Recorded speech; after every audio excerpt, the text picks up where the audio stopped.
سوال: کیا جشن ولادت مصطفیٰ صلی اللہ علیہ وآلہ وسلم کی خوشی منانا قرآن پاک سے ثابت ہے؟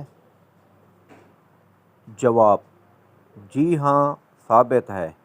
اللہ رب العزت کا فرمان عالی شان ہے: قُلْ بِفَضْلِ اللَّهِ وَبِرَحْمَتِهِ فَبِذَلِكَ فَلْيَفْرَحُوا هُوَ خَيْرٌ مِّمَّا يَجْمَعُونَ۔ پارہ 11 سورۃ یونس آیت نمبر 58۔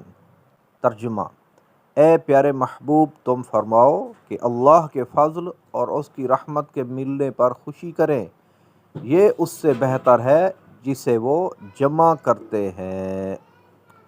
صلو علی الحبیب صلی اللہ تعالی علی محمد صلی اللہ علیہ وآلہ وسلم۔